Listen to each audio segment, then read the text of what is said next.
And ముందు నుంచే ఆ బజ్ అనేది క్రియేట్ చేయడం గూడా చాలా ఇంపార్టెంట్ అవును. గదా! అవును. ఏదన్నా అవును. ప్రాజెక్ట్ ఆ అనౌన్స్‌మెంట్ ప్రాజెక్ట్‌కి అయితే. అనౌన్స్ అయిన తర్వాత ఆ సినిమాని జనాల్లోకి ఎలా తీసుకెళ్ళాలి?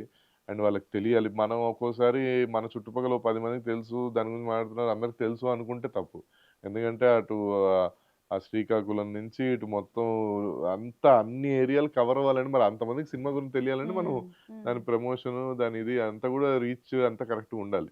సో, అసిస్టెంట్ డైరెక్టర్‌గా ఉన్నప్పటి నుంచి ఇప్పటి వరకు ఇండస్ట్రీలో గమనించిన ఆర్ అబ్జర్వ్ చేసినదేంటి? మేకింగ్‌లో ఎలాంటి చేంజెస్ వచ్చినియి?